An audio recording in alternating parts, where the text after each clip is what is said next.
ผู้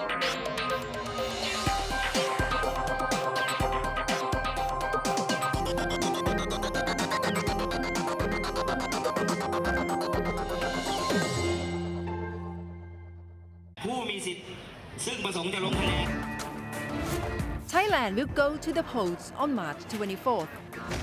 Good evening and สวัสดีครับ Welcome to Thai PBS World. Follow reports on election returns and in-depth analysis ด้านไกลนะครับ on one of Thailand's most important general elections on Thai PBS World live online starting at 5 p.m. on March 24th. Enjoy the countdown to the election with the latest news, plus views and commentary from political experts on Thai PBS World live on March 21st and March 22nd at 4 p.m. Stay updated with us online on Facebook, Twitter and YouTube. Thai PBS World, we bring Thailand to the world.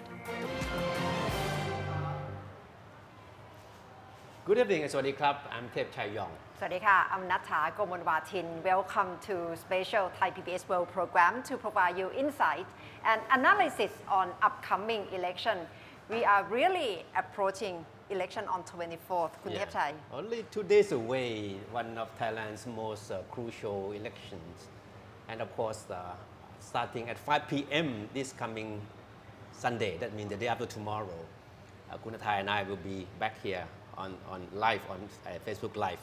Yes. To keep you updated on the latest returns of the election and of course all the analysis and how things will turn out and what will happen in the aftermath of the election. I think these are questions that I'm sure in the mind of every Thai and we will try our best to give you a clear picture of what things are going to be like after every vote is counted with. Yes, and in a way this election is being called so-called social media election and we need your comment, your questions, anything regarding election, what's your view? Just send us your comment, your question on Facebook Live on Thai PBS World right now. Okay, and today we would like to start with a little bombshell, dropped by the leader of the Palang Pracharat, the pro-Prayut party. Kun Uttama Samanayon, the party leader, said something to the effect that one of the traditions of Thai politics in the past may not apply in this election. He was referring to the tradition in which after the election, the party that wins the most seats would form the core of a coalition. And he was saying that, well, this time around, this theory may not have to apply. And he suggests that whichever party that can manage to bring together the other parties and have a majority in the government should be given the right to form a coalition. Yeah. So practically it means that it doesn't matter whether or not Palang Pracharat party will win the most number of seats, but enough to be the core in getting all the parties together to form a coalition. Yeah. So far it seemed the most obvious message coming out from leader of Palang Pracharat party. Now let's take a listen to what he really said yesterday. That's what Kun Uttama Savanayone, leader of Palang Pracharat party, said. This may not have come as a surprise because it has been sort of expected that the Palang Pracharat party will try to be the core of the coalition after the election anyway. And there's no guarantee that the party will win the most number of seats in this election. But anyhow, with Kun Prayut Chan-o-cha as the Prime Minister candidate of the party, it looks like the party will pull out all stops to try to become the core of the coalition after the election. Yes, and it's the last stretch that each major political party would have to try to attract as many voters as possible and to show their strength in forming coalition government. Of course, the message from Kun Uttama certainly doesn't strike the right chord among the critics or parties on the opposite side. Kun Sudarat Geyurapan, the Prime Minister candidate of Pheu Thai party, hit back right away. And she said that the only way to beat the military supported party is for the voters to give all the support to Pheu Thai party so that the Pheu Thai party will be the core of the coalition after the election without having to depend on the support of the Senate. Mm-hmm. Okay. So the scenario which will happen after election would be very interesting. What's going to happen, and Kun Thepchai will analyze the likely scene that perhaps will happen later. And the other obvious comment also coming out from Minister of Defense, General Prayut Wongsuwan. Yeah, there was another interesting development today, this morning. The Prime Minister for Security, General Prayut Wongsuwan, was asked by reporters about the scenario after the election. There were concerns that if the election results were something that the military might not be happy with, then another coup d'etat could be possible. So the question was put to General Prayut this morning, and his answer was quite clear. He said there will not be a coup after the election. That's a statement that came out straight from the mouth of the man who is in charge of security. But of course, his statement may not hold much water because in the past, coups did happen even after generals in charge of the armed forces said there would be no coup, because no generals would be sort of silly enough, to say that what was in their mind. So General Prayut's statement this morning could provide some comfort, but certainly not an assurance. So Kunatha, I think it's very important to take a look at what the stand being taken by the leaders of some of the major political parties, so that we can see some indicators as how things would turn out after the election, right? Yes, of course. Nowadays, if we want to take a close look at each activity of each political party, social media would be the most obvious place or obvious location to take a look. Especially today is the last major rally of many major political parties. So let's start with the Future Forward Party, with the image of the leader, Kun Thanathornจึงรุ่งเรืองกิจ. He doesn't appear, he doesn't come up with the last obvious message, but it just says the last major rally of the Future Forward Party will be today at the Thai ญี่ปุ่นดินแดง or กีฬาเวท gymnasium at 5 o'clock today. That's the activity, the main activity of Future Forward Party, and it's the last stretch of this party to show the message and to attract, to draw attention from voters as much as possible. So in fact, most of the major parties will be having their last major rallies tonight. Yes, yes. So it will be interesting to know what would be their last key message from the stage. Yes, we'll keep audience updated on Tini Thai PBS tonight as well. And now let's take a look to other party. This is พรรคมหาชน พรรคมหาชน is quite known for having transgender candidates for the party. And today there must be some major activity as well. And let's take a look at พรรคชาติไทยพัฒนา which the stronghold is in Suphanburi. And now the key message is to go beyond division and conflicts in the country and try to reform Thailand altogether. That's from ชาติไทยพัฒนา Party. And this one is very obvious, Kun Thepchai, with the image of Kun Suwat Lipta Phanlop. He's the main consultant of ชาติพัฒนา with obvious choice of color. No problem is the well-known slogan of ชาติไทย ชาติพัฒนา Party. The slogans speak for everything. The party suggests that it will try to solve problems with no problem approach. That's very interesting. Yes, and this day Kun Suwat will appear with his usual image of red coat jacket of Thailand, going forward and go quite far. Let's take a look at this image. Kun Anutin Chanviragun. This is from Somchai Thai Party. Okay, sorry for this. Now, let's see Palang Pracharat Party. The only candidate is General Prayut Chan-o-cha, and obviously the last message is to choose peace it has to be Lung Tu, Uncle Tu, or General Prayut Chan-o-cha. The party has been campaigning on the message that if you want peace and stability, Palang Pacharat and of course General Prayut Chan-o-cha is your choice. Yes. Peace and stability, that is Yeah. the key words of this party. Yes, and his character lately has been transformed, and it's what we've been talking about.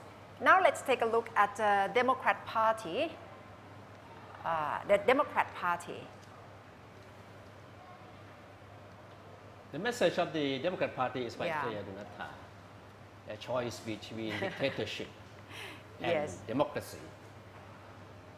To cut off all the vicious circle in Thailand, you have to choose Democrat Party. That's In fact, the Democrat Party, starting from this message, is declaring war on two fronts. One is General Prayut Chan-o-cha, the other Pheu Thai Party, yeah. without mentioning names. But it's understood whom or which party the Democrats are referring to. Yes, and no image of Kun Abhisit Vechachiwa, the leader. Another major party, Pheu Thai Party, the last major rally is to choose Pheu Thai to win landslide to be the forming of coalition government. With the last major rally today as well at the gymnasium Thai Japan from 4 o'clock, which being on from now on. The message of Pheu Thai Party is unmistakable because it has been trying very hard to tell voters that the only way to stop General Prayut Chan-o-cha and the military from returning to power is to give all your votes to Pheu Thai. Because Pheu Thai, she claims, is the bastion against dictatorship. Yeah. So that would be it. Yeah. That's all that we have compiled Okay. for the major rally of the major political parties. Okay. I think one question I'm sure is in the mind of every voter is who the next Prime Minister will be, the post-election Prime Minister. Of course, we don't have the answer, but we do know who the candidates are. And now we have compiled a list of at least 6 potential Prime Minister. I mean, these are candidates put forward by 4 major parties that are competing, 5 major parties competing in this election. And according to sources, I mean, these people have equal chance of becoming Prime Minister. But of course, it all depends on the results of the election this Sunday. Okay, we start with the obvious choice, General Prayut Chan-o-cha. He rose to power, as we all know, in the coup that toppled the Yingluck government in May 2014. And even though he's not directly running in the election himself, he has been nominated as Prime Minister candidate by Palang Pacharat Party, a new reform party seen as the proxy of the military. A former army chief, Prayut, seized power at the height of Thailand's political conflicts, which were marked by months of street protests.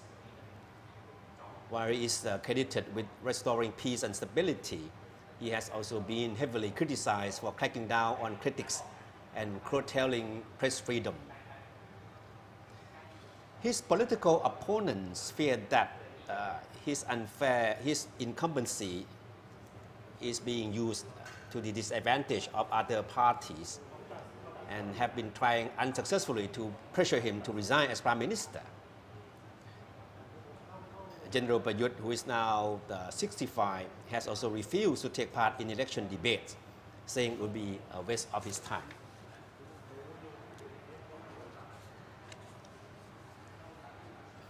We can notice that he has sort of reinvented himself in the past few weeks.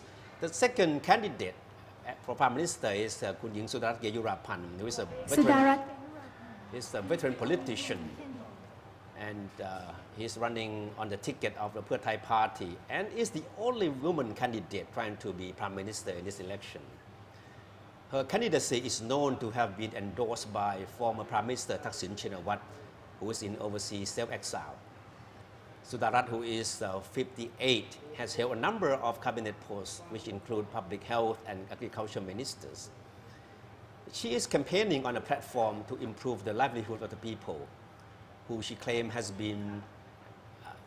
has been impoverished by more than 4 years of incompetence and mismanagement under the military rule.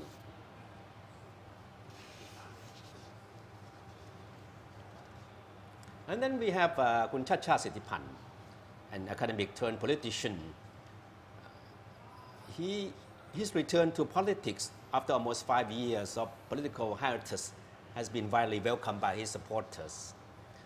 Chacha certainly still remembers his good old days back in 2014 when he was transport minister in the Yingluck government and became an internet sensation for his down-to-earth appearance, walking barefoot in black shorts and wearing only a vest while heading for a temple with food bags in both hands.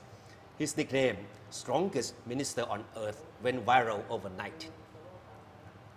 With his untainted image, Pheu Thai believes that Chat would help boost its standing in the upcoming election.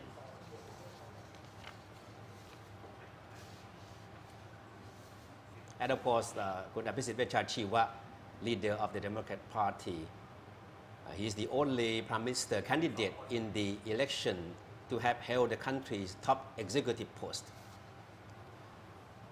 Abhisit became one of Thailand's youngest Prime Minister when he was 44 in 2008. His Prime Ministership, however, was marked by one of the most turbulent political periods. An Oxford graduate and a former university lecturer, Abhisit, who is 54, is best known for his eloquence in political debates, but his political leadership has often been questioned. He admitted to Thai PBS World that he should have been more decisive in dealing with the challenges facing his administration prior to and during the violent street protests back in May 2010.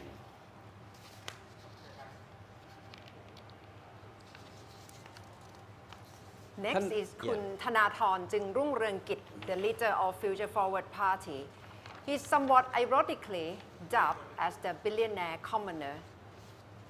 He is relatively new to politics, but has been generally looked at as a promising prime ministerial candidate.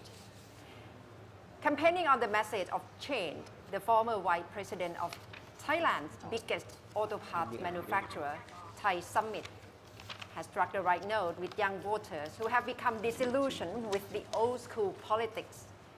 To a large extent, Thanathorn has been successful in portraying his Future Forward Party as a political party for the young. Don't wonder that the party has been most active using the social media in its campaign.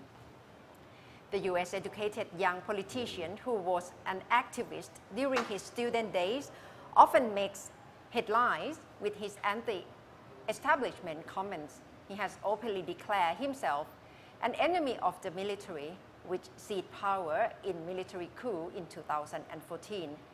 Top on his priority list is a reform of the military, which he blames for all the political economic ills the country is facing. Thanathorn wants to downsize the armed forces and cut back their budget. And let's take a look at the last but not least, Kun Anuthin Chanviragul, the leader of Somchai Thai Party. Anuthin is a businessman turned politician, leads a mid-sized political party, Somchai Thai, that may emerge a kingmaker in the post-election horse trading. He's an engineer by profession. Anuthin has put himself forward as a prime ministerial candidate in the March 24th election, and his political ambition cannot be totally ruled out given the unpredictable nature of the upcoming poll. He is 53.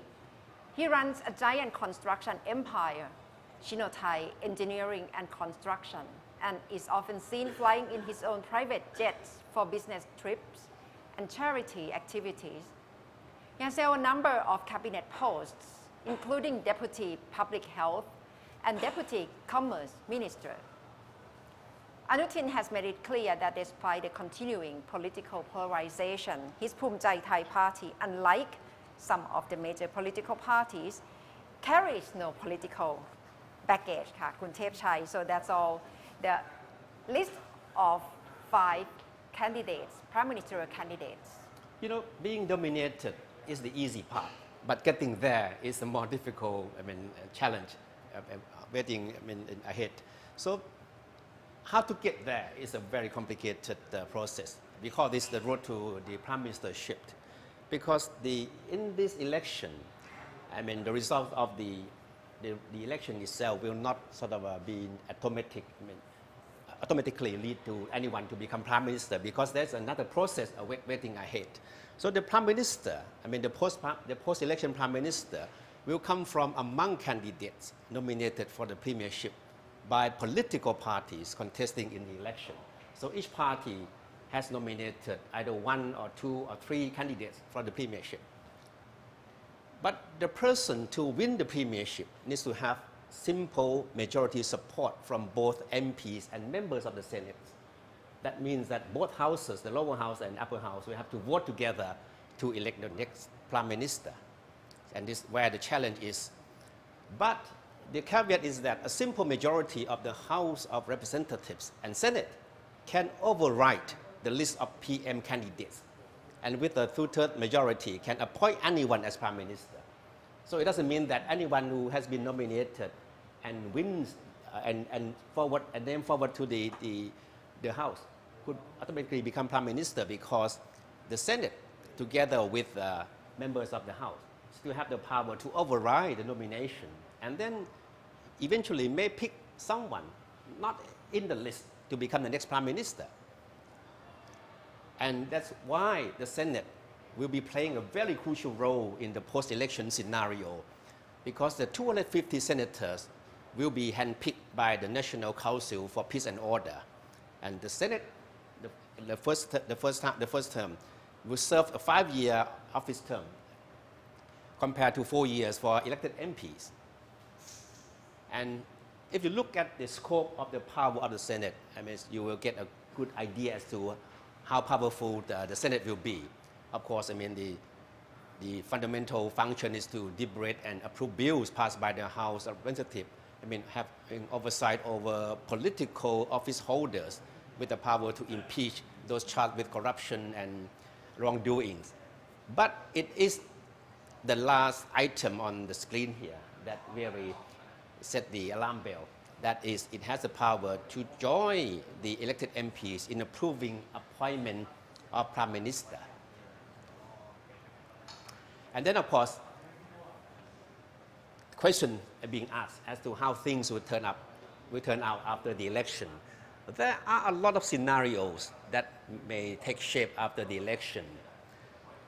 But the key point is that it seems to be a common consensus that the election is most likely to produce a coalition, because no single party is expected to be able to win the majority enough to form a government on its own. So it will end up more likely with a coalition. So the question is, what will the coalition look like? Of course, there are a number of scenarios, so we pick up 5 of them that are most likely. Of course, the first one is this. This is the perfect scenario that is being envisioned by Kun Uttama Samanayon, the leader of Palang Pracharat Party. So in the event that the Palang Pracharat Party, which supports General Prayut as Prime Minister, win the most number of seats, it certainly will be the core of the next coalition, which will include the Democrat, Somchai Thai, Thai Patana, and 2 smaller parties, the Action Coalition for Thailand and People Reform. Provided that the Democrat parties come to some kind of an accommodation with Palang Pracharat. And this is something that we'll expand on later on. This is the first scenario. The second scenario, still having Palang Pracharat as the core of the coalition, but excluding the Democrat Party. Of course, this would look like a shaky coalition without a major party being a component of the coalition beside the Palang Pracharat Party. But this could be something that Kun Uttama was referring to yesterday when he said that the party with the most seats may not be the one that will form the coalition, but is a party that is able to bring together the rest of the parties that may be in a position to really be the core of the coalition. And then scenario 3, of course, this is what Kudapisit Vechachive has in mind. The Democrat Party being the core of the coalition, incorporating Palang Pracharat, ภูมิใจไทยชาติไทยพัฒนาชาติพัฒนา and Action Coalition for Thailand this scenario is likely to happen if the Democrat Party can trump Palang Pracharat in the election by having more seats than the Palang Pracharat. And then scenario 4, this is also a possible scenario with Pheu Thai Party, which has the full support of former Prime Minister Thaksin Shinawatra being the core of the coalition. And of course, Palang Pracharat and Democrat Party will be out of the picture. You will have the Future Forward Party, Somchai Thai, and all these mid-sized and small-sized parties forming the coalition together. And then scenario 5, which is probably the least likely of the scenarios, is that Democrat Party joining hands with Pheu Thai Party being the core of the coalition and bringing together the Somchai Thai, Future Forward, Chart Thai Patana, and Chart Patana Party. But be prepared for a surprise, because in Thai politics, anything can happen. Lest we forget, in Thai politics, loyalty is not always cast in stone. That means that there can be always incidents in which MPs break ranks and then go to support candidates as prime minister of other parties, not of their own parties. This is something that's not unprecedented. It happened before at least twice in recent history. So nobody is discounting the possibility of this scenario emerging. Okay, and let's take a look at the stand being taken by each of the major parties. This is a good indication as to whether or not one party can join hands with another or not. For example, the Palang Pracharat Party is quite open, except their demand, their stand that Prayut will have to be Prime Minister. But and another condition is that it will not join hands with the pro-Thaksin camp. That is very clear on the part of the Palang Pracharat Party. Sorry. And then you have Pheu Thai Party, whose stand is also very clear. Pheu Thai also has a group of so-called political offshoots, smaller parties that are considered to be its allies. The stand is clear. It's say no to General Prayut Chan-o-cha and no to Palang Pracharat. So the possibility of Pheu Thai joining hands with Palang Pracharat, is out of the picture. Of course, Democrat Party, as we all have heard, Kun Apisit Vechachivat, the party leader, has made it very clear that Democrat will not support General Prayut Chan-o-cha to return as Prime Minister, but is open to working with Palang Pracharat. And this is where the trick is, that no to Prayut, but yes, maybe to Palang Pracharat. And then this is where the gist of the whole thing could be. You have 3 mid-sized parties that have made it clear that they are open to joining hands with any parties to form the next coalition. So who knows? Somchai Thai, Chart Thai Patana, and Chart Patana may emerge a kingmaker in the post-election scenario. Of course. All right. So this is what things look like at this moment. Of course, things may change in the next 24 or 48 hours, or even after the election results are known. So, all right, okay. So this is what we have seen. Which one is the most likely of scenario that you can see? No, I think it's not easy to say, because it all depends on the results of the election. And for example, if Palang Pracharat wants to be a core of the coalition, then it means that if we have to win a convincing number of seats, probably no more or less than no less than 100 seats. Otherwise, it would not be in a position to make any bargaining. So that is quite interesting. Yeah. So we have to wait and see until we hear people's voice on the voting day on this Sunday of the election. And interestingly, because we have some exclusive interview with leader of many parties, like Kun Apisit Vechachivat, we asked him how does he foresee the future of Democrat Party after this election. Let's take a listen.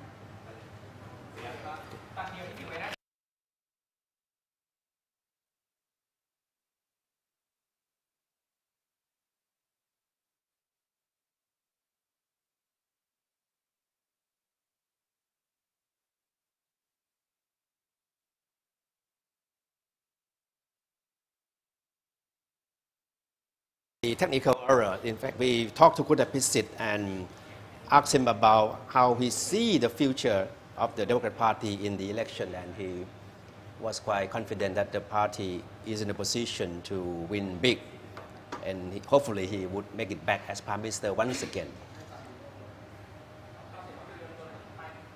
Okay, we have also talked to Kun Warawut Silapa Acha, a key figure of Thai Pattana Party, and asked him what his party's strength in this election will be, because we all know that the mid-sized parties will play a crucial role in the post-election scenario.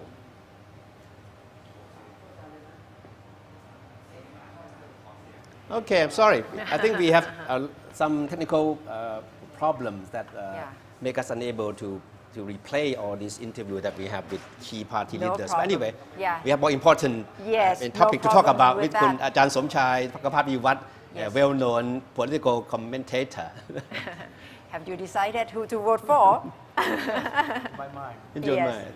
Yes. But how do you see this coming election, which is only 2 days away? Because of course, optimists would believe that it would lead back to democracy and positive changes, but pessimists would say that, well, it would bring us back to a vicious cycle. Democracy, coup d'etat, things like that. So what is your personal analysis on the election? Frankly speaking, I'm optimistic in one sense that, first of all, this election, I think that we have the highest turnout in our political history. Okay. Judging from the early voting, right? Okay, it's over 80%. Okay, that's good sign. Secondly, it draws attention from all walks of life, not only in Thailand. Social media and international media also attracted to this election. And third, it is the first time that we have what we call the so-called Generation Y. Because we haven't had this kind of election for 8 years. So it means that for those who achieve, for example, reach the age of 18 until 25 is an election. It makes up about 14% of the total electorate. Okay. It's about 7. Okay, this is one thing. But I'm a little bit less optimistic in what we call the scenario that you just mentioned. Frankly speaking, what I foresee may right or wrong. There could be a possibility because of the characteristic of this constitution is quite different from all the other. On one hand, there could be a scenario where one coalition could, for example, have the support of being what we call the Prime Minister setting up the cabinet, but lack what we call the majority in the House of or in the lower house. Right. So in this sense, there could be a problem. You can have the cabinet without having the capacity to govern because you lack the majority to legislate in the house in the lower house. Okay. You mean minority government? Exactly. And that won't bring stability to the country. Exactly, but there could be a little bit of difference. When we talk about what we call the deadlock, a lot of people said about deadlock. So what is deadlock? Normally, deadlock is mean that there are no possibility of having or forming a government. That happened in Spain, and then they hit another election.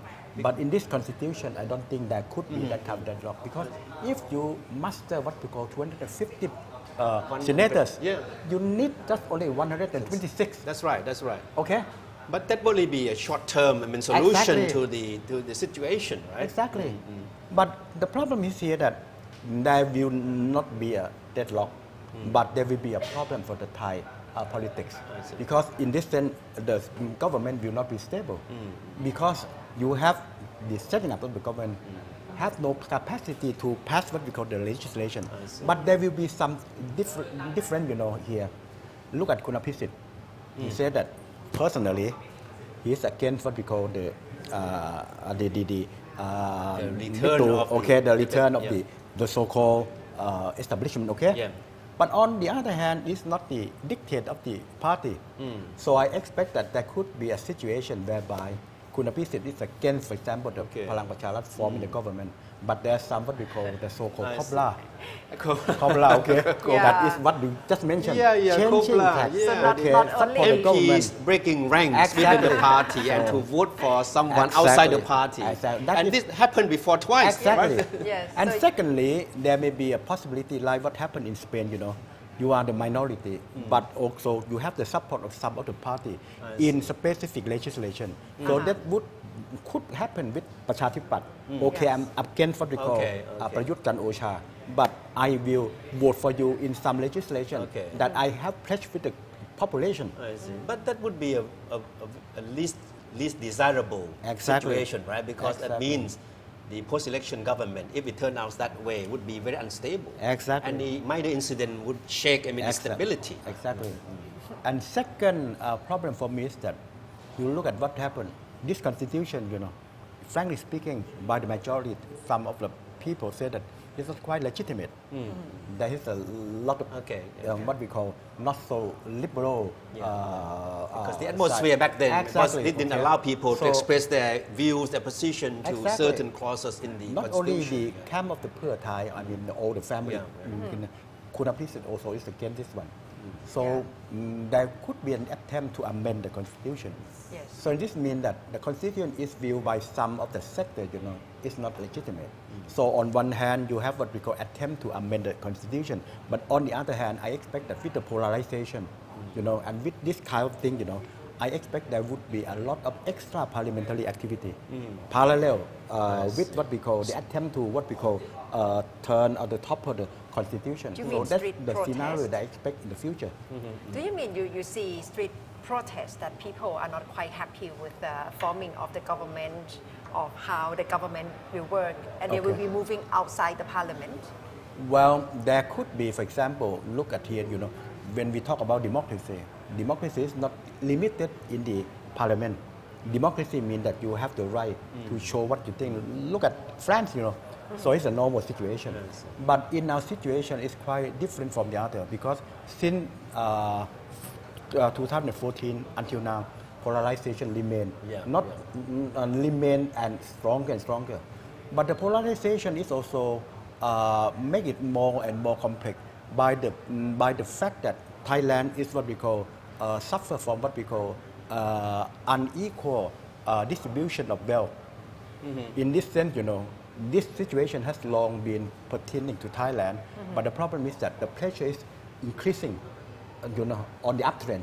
So together with this kind of trend, people will show more and more pressure on what we call the political front. Together with the polarization and unequal distribution of wealth, I think would create what we call a political pressure, not in the context of the parliament, but also what we call the extra parliamentary activity. That is what could be happening in the future. Yes. But what should Thai people be aware of this situation, especially this year, Thailand take chairman, chairman of ASEAN? Okay. Frankly speaking, look at one thing. Democracy is not what we call a good political system. It is viewed as what we call the less evil, not the good one. Okay. Not the best, but the least evil of all the system. Right? Okay. So as a citizen, we must be aware that we don't want to be what we call caught in the so-called what we call democracy trap. Because look at it, you have a legitimate election, but then you have what we call the bad government. And the government is so strong, based on what we said, I am illegitimate because I have been chosen by the people. Look at what happened in Venezuela. You have what we call government support by the majority. Maduro. So as a citizen, we need two things, democracy by election and also legitimate government. Mean that we will try to keep an eye on what we call the corruption and also the efficiency of government. That is what we need as a citizen. Yes. Having a free and fair election is most important, right? Exactly, just the beginning. Yeah, beginning, and then having stability after the election also equally important. Exactly. But this election is probably one of the most watched elections in Thai history. Yeah. And diplomats, businessmen, investors are looking forward to what happened after the election. And of course, you yourself, I'm sure you must have been asked by a lot of foreigners, businessmen, diplomats, as to what you think will happen. So in your point of view, what do you think should be the best scenario, best for the country? Okay, best for the country. Yes. Not for the realistic one. The ideal one, we have to accept that it's a zero-sum game.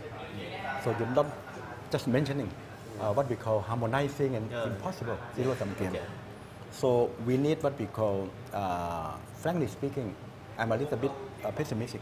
We need what we call a less evil one. Okay. Okay, this is one thing.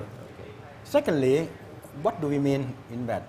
We need what we call a certain stability.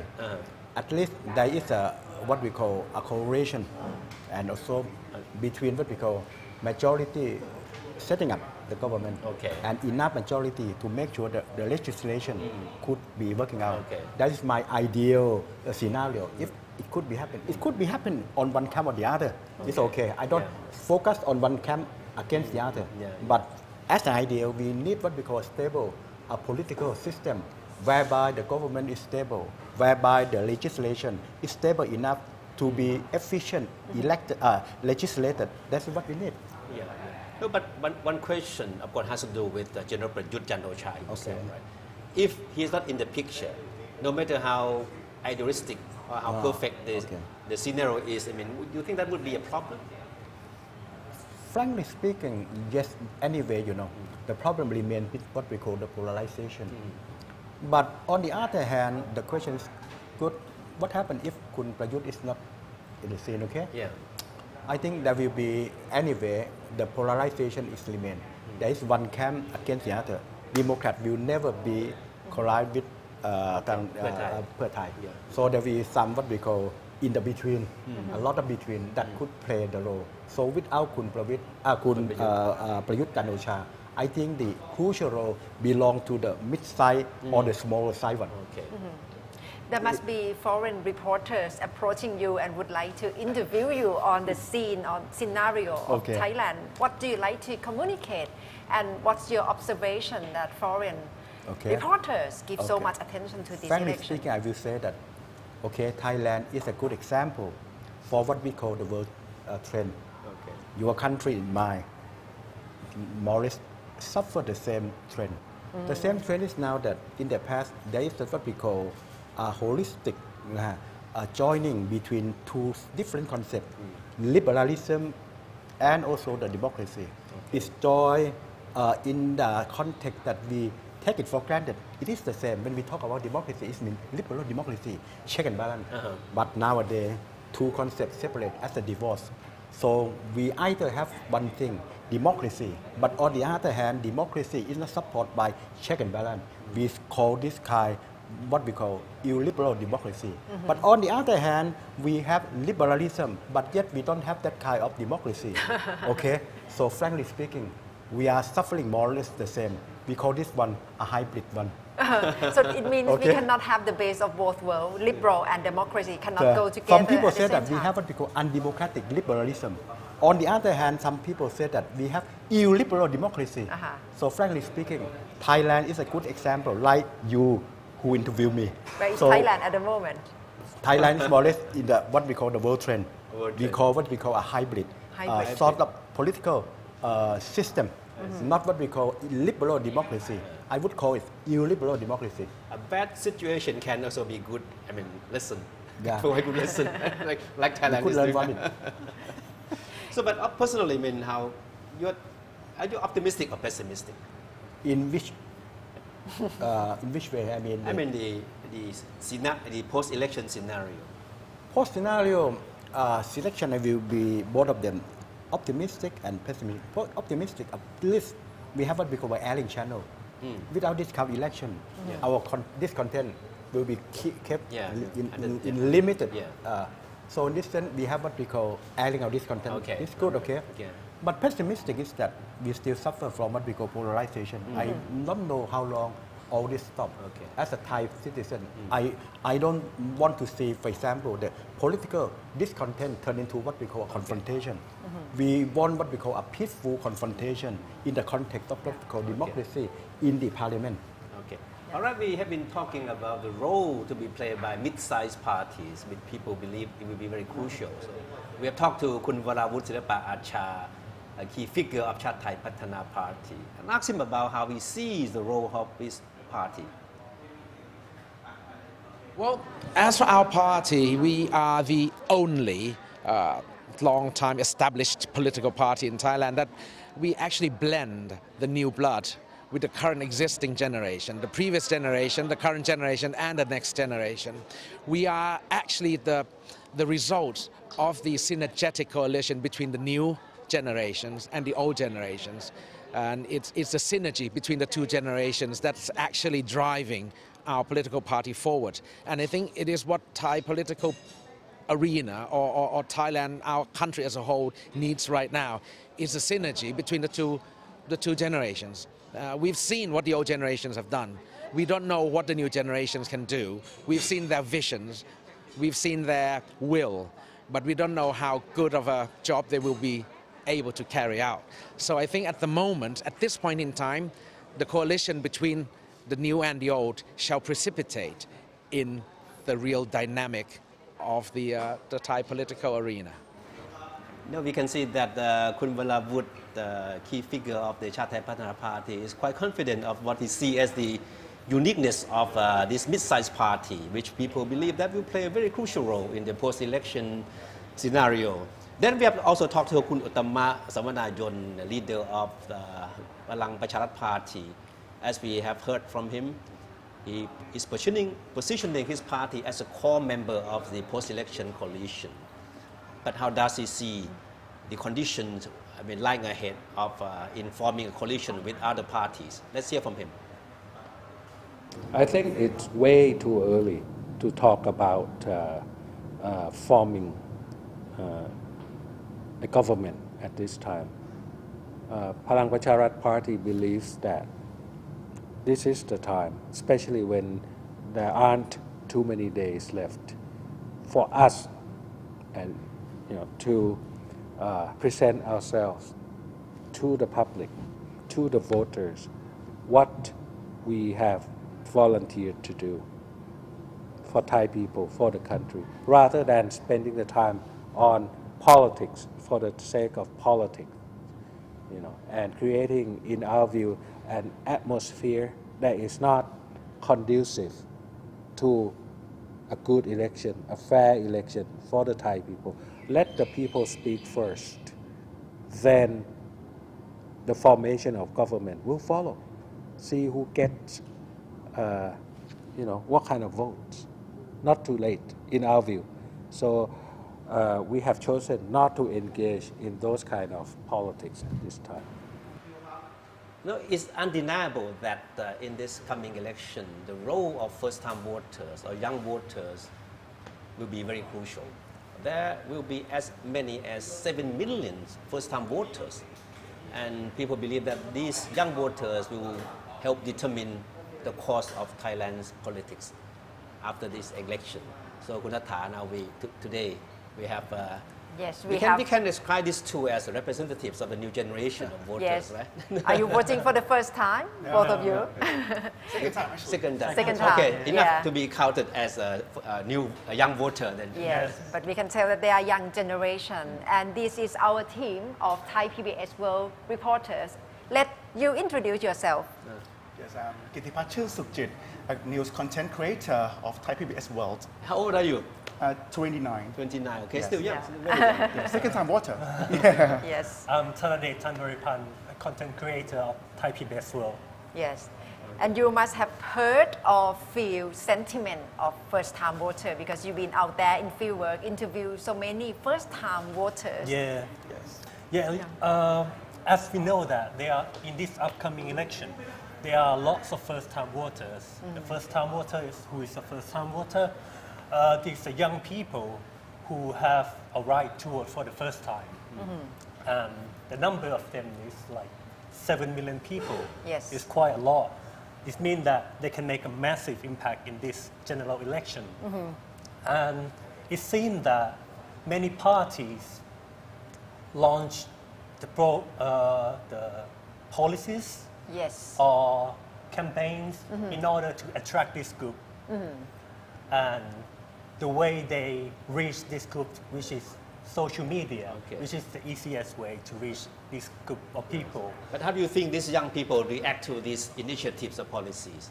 Yeah, they active a lot, and they, how can I say, they kind of share and like and spread, they express their thought about the political issue as well. Yeah, so good thing is they pay so much attention Yeah, to pay so much policy attention. as Yeah, well, exactly. not just the look or character of politicians. Yeah, and the other day I just went to Siam, which is Yeah. one of the most popular places for young people in Bangkok. And yeah, like You interview some of them. I interviewed like a lot of them, like 20. These are two of the people Yes, you yes. talk to, right? Yeah. So what's your response to your question? What did you ask them? What did you ask them? I asked them, are you going to vote on this Sunday or not? They say definitely. Like 100% people that I've talked to, 90% They will say vote. that They will vote. they're definitely going to Okay. vote on Sunday. Yeah. Are Very they active. attracted to this election by the personality or by the policies? Yeah. And most of them say that by the policy of the party. Okay. And some of them say that the character of the leader is also important. I see. But Yeah. talking to them, did you have a sense that whom they would vote for? You don't. They didn't mention names, of course. But did you have a Yeah. sense that whom or which particular party they would vote for? You have that sense. Do you have that sense? Yeah, I think so. Yeah, I think so. Yeah. Did they tell you openly or they just want to keep it as a secret? I think they just wanted to keep it. Yeah. Yes. What about you, Kun Kittipat? You have been out there to interview first-time voters as well. And last night you meet with journalists from ASEAN. What are they looking at Thailand at the moment? Actually, they are not looking for anything, but we are talking about the fake news, and they said that there are a lot of fake news in Thailand general election, and also as same as their country. Okay. Like in Philippines, there are a lot of fake news on Duterte, both before the election and after the election. Fake news still spreading. Some of them say that please don't call it fake news, because fake news sometimes is not fake. It just spread like inappropriate time. Okay. And some fake news is just not fake, but not the whole truth. Okay. So they call it the disinformation. Disinformation. Yes. They're not news. Yes. Yeah, they're not. And you also came up on the stage to take part in the meeting last night. What did you say? What did you tell Oh the yes, audience? I went up on the stage and Yeah. using two cases that very popular on social media that is the disinformative. First one is the picture of General Prayut Wongsuwan. Yes. That the news told that General Prayut Wongsuwan used government budget to buy just a cup of coffee for 12,000 baht. Yes. And the one who shared that news is the deputy leader of the Future Forward party. Yeah. And the second issue that I mentioned on the stage is the clip video, the edited sound, edited voices I see. from someone who sounds like the Okay. former Prime Minister and Kun Yes, Thanathorn. yes, just That was recent what case. was aired Yeah, on one very of recent the case. TV channels and became a big Yeah. scandal. No, but Yes. so it means that in this election, the role of social media is very important. Yes. Important in the sense that it reaches young people, young voters, and at the same time, it's become a channel for misinformation, or Yes. disinformation, or fake news, whatever we call it. So this is quite a challenge for Thai society. Yes. And after the meeting, after the dinner, I went to interview Assistant Professor Pujita Sakamoto on her research about she didn't do the fake news, but she said that the research on political rumor on the election. So let's hear Let's her take a voice. listen. Yeah. Of your research. So we do the research on the Twitter platform to find the generalization of the rumor, and we found out that fake news is also a part of the rumor, because we got like in the rumor we got like leak information, false information, and some information that you cannot define is it rumor or not, or nobody tried to suppress that rumor. So when you talk about the political rumor during the election, is quite interesting because you have the certain time of people who make decision to vote. So if the rumors spread out and make kind of like misunderstanding, it could affect their vote and what they, information, what their information regarding to the candidates. So what we found from the rumor is like somehow the rumor already spread out and spread quicker than the facts or the the information that try to suppress the rumor. So that's why during the election that we have limit time, we supposed to ask for the journalists to report the information that be able to suppress the rumor, try to report facts to against the rumor. And somehow, according to our research, we found out that the journalists actually the agents that stop the rumor quite effectively. Yeah. How to handle the rumor? Yes. Actually, when we take a look at the political rumor, somehow there was some kind of like emotion going on in there. For example, even some of the group that they know that the information that they got is a rumor, but if it's like effect to the political party or some other group that opposite them, they even they know that it's a false information, but they're ready to spread out. So basically, to handle the rumor or false information during the election, basically you have to have the reporters or the news agency try to report the facts to balance the information to stop the rumor as soon as possible. So it's quite clear that fake news, disinformation has become a challenge the way that we have never seen before. Coming back to the issue of first-time voters, Ajahn Somchai, these two young gentlemen represent the new generation of voters, but sadly you and I represent the generation that is approaching being last-time voters. Very soon we'll reach that stage, right? Okay. So how do you see the role of the young voters, first-time voters in particular? First-time voter age between 18 and 25, okay? Yes. So all these people have no memory about what we call the historical episode that we suffered. Yeah. So it's blank. Secondly, this first-time voter, follow what we call the social trend. Or the trend is, first of all, anti-establishment. And these people want change. That is the second characteristic of this time. Thirdly, I think that these people, try to see politics not as we see from the experience side. They just look at the politics by the personality and also attract by the policy that could achieve or not. That is different. So they have what we call a certain fantasy about what will be the future. So in this sense, I think that some party, particularly don't mention any party, will be what we call the focus of all this young generation. So I have no surprise. This is not happening only in Thailand. This kind of thing already happened in Greek, the so-called C+, and also in Spain. Podemos, more or less the same. The situation more or less the same. Kun Thanadet and Kun Kitipat, you must have friends who are much younger than you are, and they will be first-time voter as well. So what do you think of the observation that these people have no memories or no attachment, no connection with some important historical events in the past? And that's why they are voting out in the vacuum, not knowing whom they're voting for and whom these people represent. Is the truth in that? It's not the whole truth. Yeah, someone knows, but someone knows from the social media. Yeah. Know and realize is different.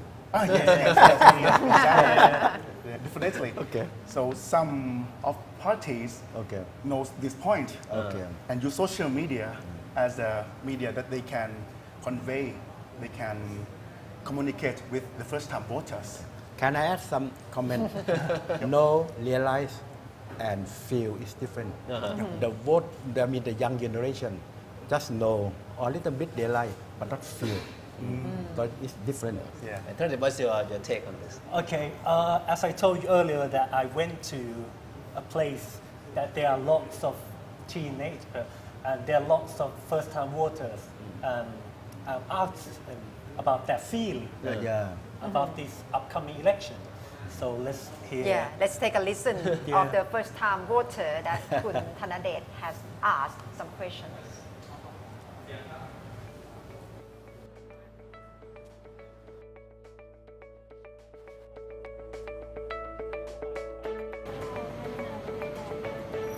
อยากทราบว่าวันอาทิตย์นี้น้องจะไปเลือกตั้งไหมครับหนูไปเลือกมาแล้วล่วงหน้าค่ะไปแน่นอนครับไปค่ะไปค่ะไปพอดีว่าเลือกตั้งมาแล้วครับเป็นเลือกตั้งล่วงหน้าครับแล้วปัจจัยอะไรคือปัจจัยหลักที่ทำให้เราตัดสินใจเลือกพรรคนั้นก็ดูรวมๆทุกอย่างแล้วก็วิเคราะห์ดูว่าควรจะเลือกใครก็ดูนโยบายครับแล้วก็ดูตัวบุคคลผู้นำว่าจะช่วยทำให้ประเทศขับเคลื่อนไปได้ยังไงครับทำให้ประเทศเราน่าอยู่ to go to vote or not to go to vote is the reason is very interesting.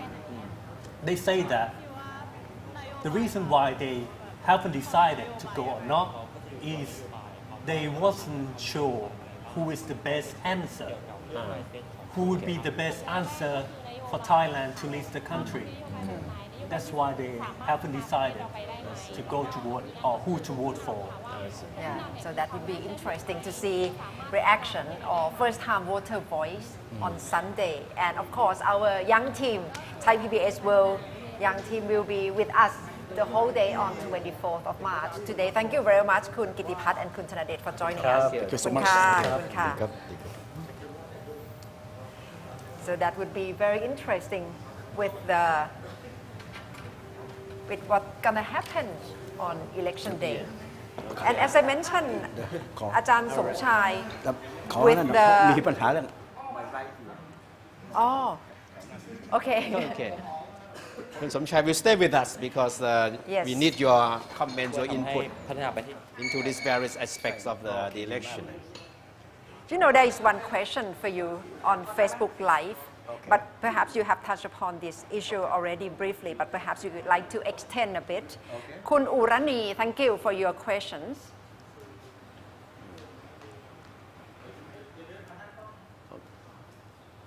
Okay, question from จากประชาชนจริงๆมันก็จะเป็นการแก้ปัญหาที่ถูกจุดครับผมว่า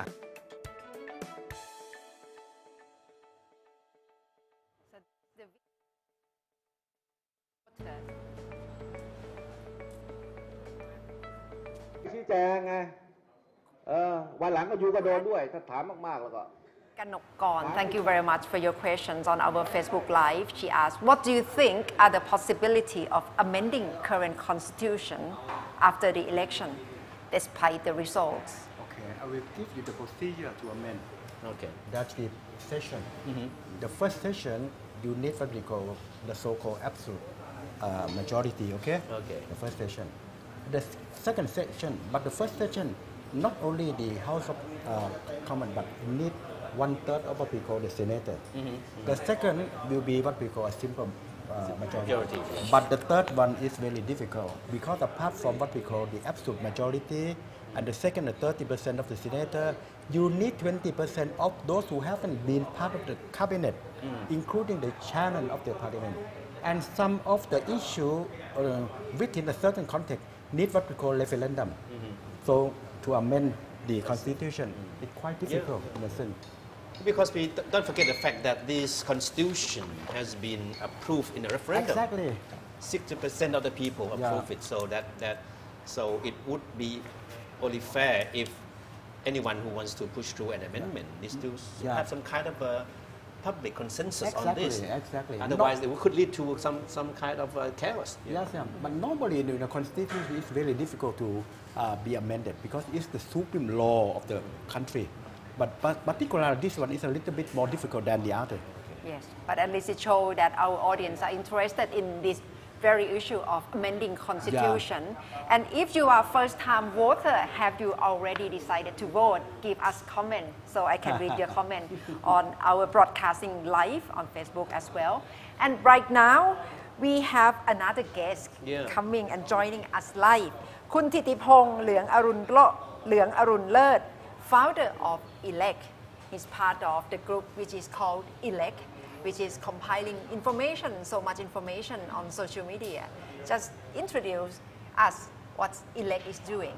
So let me introduce myself first. Yes. So I'm actually the founder of Bunmi Lab, and Bunmi Lab is focusing on doing design and data and technology combined together. We team up with The Matter and other media to actually trying to push the data journalism into the Thailand media arena.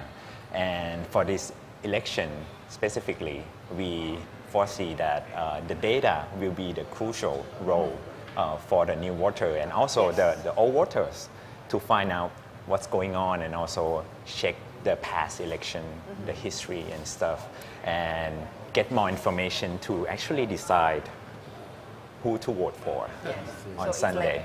For our audience information, the elect.com, right? elect.in.th. It's one of the most active websites on this election. It provides you with all the basic information, the procedures, the rules, regulations, and all the necessary information that will help you make the decision. It's just one of the most, I would say, a very perfect website to go to if you want to know and find out anything about this coming election. Yes, and you have compiled information for quite a while, or a few months. Yes, we actually talking about this project since early last year. When we already know that it is going to be the next election, we are so happy to do it. But we just launched the website on September last year. Yes. So we gathered information since last year, actually. What is most interesting aspect of the elect.in.th is the way you collect, the feedback, the comments from the people. That you are able, with this information, I think you are able to form some kind of group, categories of views and ideas of certain group of people toward this election, toward the personalities, toward the parties. Of course, I think you would like to share with us all the information you have. Yes. So actually, we have done a lot of like different kind of media. So for example, we make quiz, we make board games, and we also do like tools for people to come and put their zip code and to find out who are the candidates in their areas, and also see the map of where the candidates are from each parties. And one of the pieces that we do is also about social listening. So we use the data from the social since the last November until for today, we collected until March 19. So we will see what's going on there together. Yeah. I'm very interested to see the result. In fact, I take a quick look at your information, and if this is the main indicator of the outcome of the election, we should know who the next prime minister is already. Maybe. Yeah. Who knows, right? Who knows? Okay, let's show us what you have found out. So I want to give you a little bit of information about, maybe you can look at the bigger display. No, but for our audience, since we are within the period in which we have to be careful about talking about the polling results, projections, because of the Election Commission has very strict rules about this, so we have to be extra careful and cautious. Yes. So what I talk here, we have reference, and it's all just the facts. So I don't want to lead anyone to vote for anyone. So let's look at the data here. So as one of you might know, that actually we have 70% of people in Thailand actually on social media. So it's about 51 million people. That's a lot. That's a lot. Yes, that's quite a lot. And they spend about 3 hours. That's long as well. Per day. Yeah. On average. On average. And each of them has average of 10 accounts per person. This is quite a surprise to me. It means you include Facebook, Twitter, YouTube, IG, Instagram, Line, Pantip, WhatsApp, and so on. So it means each one has 10 social media accounts. In average. That's a lot. Rank for in terms of what? Rank for? Number 4. In the global, world? In the world. In the world. In the world. So it means. So why would people need that many accounts?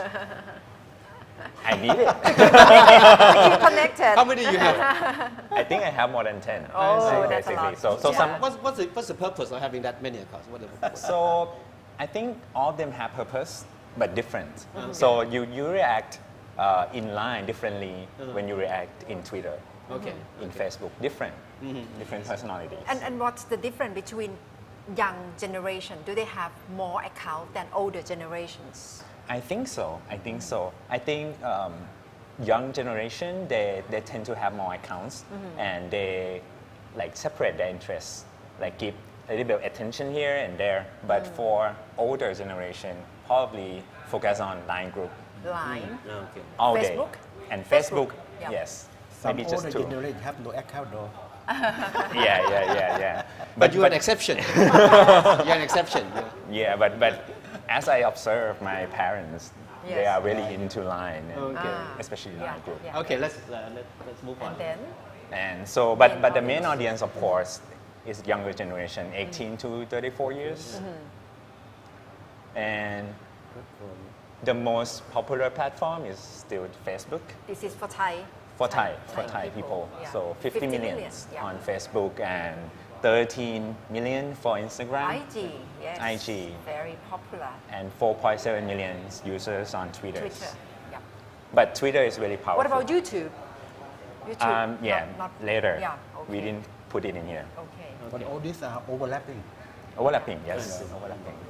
But it means Thai people are very active on Okay, Facebook. let's move on. Yes. So that's the social media. So let's come back and look at like the money that each party spends on media. Yeah. So let's look back at the 2011. So 300 million baht have been spent on mostly newspaper, about 50%. Yeah. Newspaper and televisions. But let's look at 2019. The number will go up to 500 million baht, and mostly for online media and out-of-home media. Yes. A little bit different because as we know that newspaper is not really powerful anymore Yeah. at this moment. So for online media, you mean on website, on Facebook, YouTube? Yeah. All of them. Yes. All of them. Okay. And out of home media, what do you mean by that? Everything that it is. Cut on the Billboard. Billboard, the cutout, cutouts, poster, anything you can see outside of the digital world. Yeah. Wow. Yeah. It's very clear that the trend is toward Yeah, on social media. non-traditional media now. Yes. And actually, within 2 or 3 days, you might see that you got the Facebook ads in your feeds. If you check the Facebook often, you see a lot of parties trying so much right now. Yes. Okay. And from Bangkok poll last year, they asked people around Thailand about 2,000 data sets about how social media matters to them. So 67 of them think that social media will encourage people to go to vote, will increase the turnout rate for the election. 70% use it to update, for updating like what's going on with their political party, and 65% to raise awareness about politics in general. Yes. And 50% to increase people engagement with, for example, the party's policy, the direction of something. For example, like at this moment, maybe some of the party use the strategy to actually post something to check out whether the citizen like this idea or not. Yeah. And maybe we don't know, but they collect all the data. So it means the analyze. role of influencer are quite significant, quite Significant. crucial for this election as well. Yes. They become more subtle Yes. in their approach. Yes. Okay, And let's move on. okay, and this is the What is that? very special Yeah. graphic here. So Let- I need to explain how to look at this first because actually in Thailand we don't really familiar with this called data visualization. This is the data visualization that we call stream graph. It shows the data that we collect from November 18 to March 19. Yes. And the size, you can see that it is you can see the dots there. So that the dot is the time. So from the left to the right is the timeline, yes. And the size of each of the color is the post from each party. So for example, the red one is Pheu Thai, Yes. and the orange one is Anakot Mai, and the green one is Palang Pracharat. Yes. Okay. And What happened? What happened with the image over there? So this one is very interesting to me, very exciting because for this election, I see the political explosion 2 times. So as Pitao mentioned earlier, that this election is the social media election, but it doesn't really happen before February 8th. Okay. So I mean the traffic, I mean, that's the changing date, right the after breaking point. that fateful day on the 8th of February. Yes. When the political bombshell was dropped. Right? All right. Yes. So from the graphic, we know that on that day, Princess Ubonrat was nominated as the PM candidate of Thai Raksa Chat. Yes. Yeah. Oh, I can draw actually. Yes. Okay. I forgot. So here. Our audience can follow. So that's the breaking point or turning day for this election. Yes. So you can see that before that it's very stable. Yes, stable. It's a lot actually, but it's quite quiet compared to what you see here, right? So it's, I call it explosion. And it's not just like one day. So after that day, you look at this. So the size of people the size has been higher. Yeah. Triple at least, right? So, and another explosion here is very interesting too. That's the date? That's the date when the Constitution Court order announced for dissolution of Thai Raksa Chat. Yes. So this is the two explosion within this very short time actually, starting in 2019. But so obviously it means attention for other parties have also increased as well. We see larger gap, larger band of Future Forward Party and Palang Pracharat Party. Yes. Not only about Thai Raksa Chat, which is the pink shade. So you can see that the pink shade is like quite a lot, and then like it became very little here, because like maybe if they don't have the disheartened feeling, right? So, but the rest, they still keep going. Larger band for Future Forward. Yes. And Palang Pracharat Party. Thickness of the shade demonstrate something? The quantity of the post. Of the post, yes. So you see that actually Palang Pracharat did quite a lot. Because earlier we had the impression that the Future Forward Party would have dominated the conversation, right? Yes. So for this one, I will keep a little bit of, I will keep some more for Sunday. Okay. So for this one, so audience have to be with us. Yeah, you have to come back on Sunday to watch us. Stay tuned with us. Because as I mentioned, that we have to be quite cautious when talking about this trend on this the 2 days before the election, because there are rules and regulations issued by the Election Commission on how much we can talk about the polling results or the trends of the election. So we are just trying to give you the impression, without mentioning names, or without trying to give advantage or disadvantage to any particular parties. Yeah, absolutely. So this one is about posts. So it's about the posts that related to those parties. So see, we can just say that it is the post about this party, but it's not anything about each party. Could be both positive and negative, right? Positive and negative, yes. Okay. Yes. So, but they don't mind as long as they're mentioned. I think they're happy. Yes. And as we mentioned, that it's not a poll. Yeah, it's just a social reaction. So it doesn't matter. So this is the graphic that I share. No, I think it mainly shows the interest that people have on the political movement of these main players and parties. Yes. And what's the meaning of this? Before and after the explosion. Okay. Yeah, so I'm trying to put the ruler there.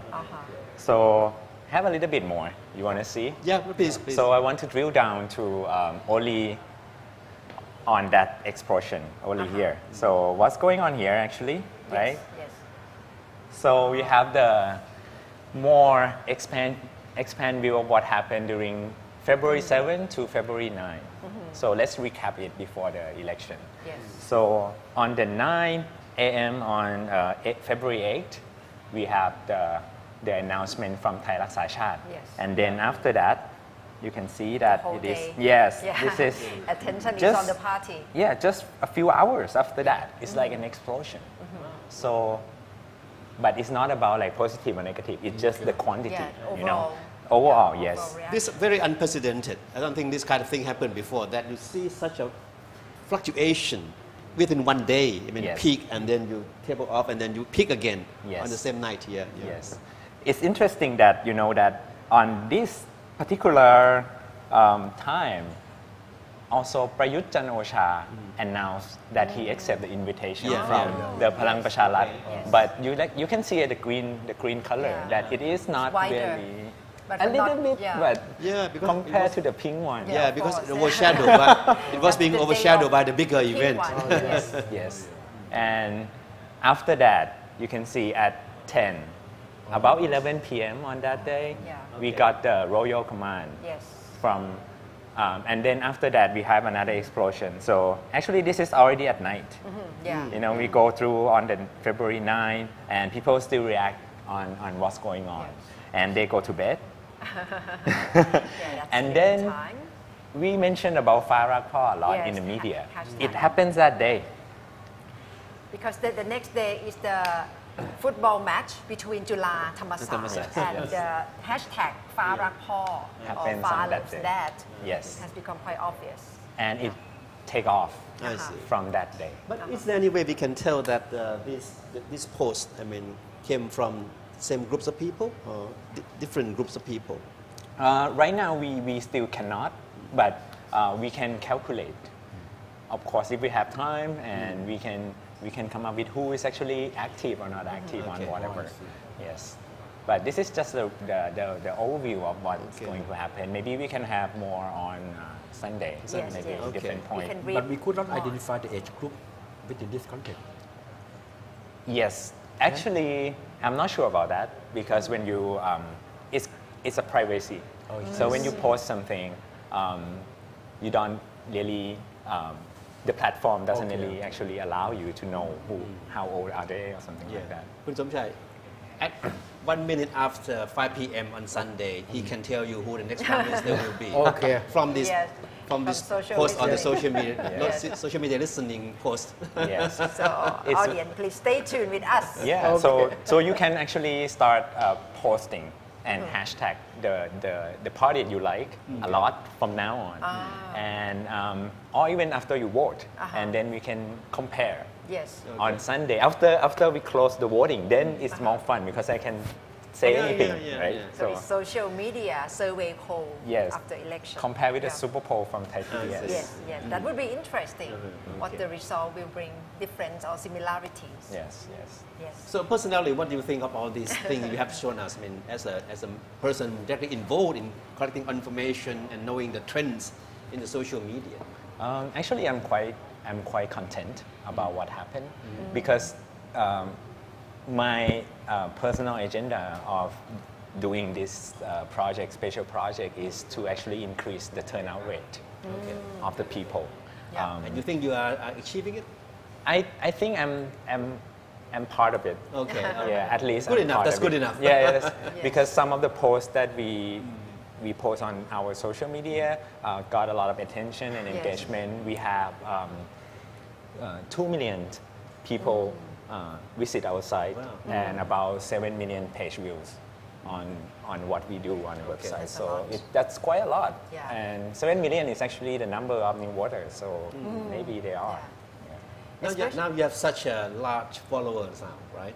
So what do you plan to do with them after the election? I think after they go to cast their vote and they may be disappointed or maybe could be satisfied with the result and some are maybe disappointed. I think, like personally, I think March 24 is not the end. Okay. It's just the starting of.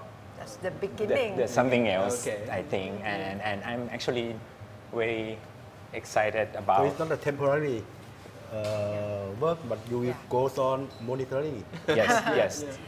It's a long term. Actually, it's a long term project because we have time, right? Yes. Carry on. So because we initiate this project, and before we do this project, we don't have enough data. But after we work on it, now we have very, very crucial data, very important one, and we want to actually keep collecting it and actually open for the public, for the media especially, because you are the one who actually can analyze it. Okay, So I want to push it forward. No, Thank you you are for doing the country joining great us. service. Yep. Thank you. Yes. Thank you. And would be interesting to see reaction after the polling closed Yes. on Sunday Yes. after 5 p.m. And please stay tuned with us because Kun Jo, Kun Thitipong will be with us with all information from elect. And Dr. Somchai will be with us as well on Sunday to listen to his view from political expert view and his insight and analysis. And please stay tuned with us, with Kun Thep Chayong and with me as well on Thai PBS World. And that's all we have time for this evening. And tonight you can carry on watching us on TV, on TV Thai PBS at 9:30 p.m. tonight on Thai PBS, on Facebook and on TV as well. But Sunday, 5 p.m., please be back. Yes, yes. Certainly 5 p.m. on Sunday. Be back on Facebook, YouTube, Twitter, and all social media platforms from the Thai PBS. Thank you for all the questions. Let me ask last question because we have an audience from Cambodia. Okay. Very From Cambodia. interesting. Cambodia. Kun Chetana Sin, thank you very much for sending this message to us. She said, thank you very much for your fresh news and information. Phnom Penh, Kingdom of Cambodia. You must be following the news quite closely as well. Thank you for following us. And it's okay, so it's all we have time for. Thank you for the audience. ขอบคุณค่ะ for watching us and let's meet again on Sunday. สวัสดีค่ะ Thank you สวัสดีครับ ผู้มีสิทธิ์ซึ่งประสงค์จะลงคะแนน Thailand will go to the polls on March 24th. Good evening and Sawadee Krab. Welcome to Thai PBS World. Follow reports on election returns and in-depth analysis on one of Thailand's most important general elections on Thai PBS World live online starting at 5 p.m. on March 24th. Enjoy the countdown to the election with the latest news, plus views and commentary from political experts on Thai PBS World live on March 21st and March 22nd at 4 p.m. Stay updated with us online on Facebook, Twitter and YouTube. Thai PBS World, we bring Thailand to the world.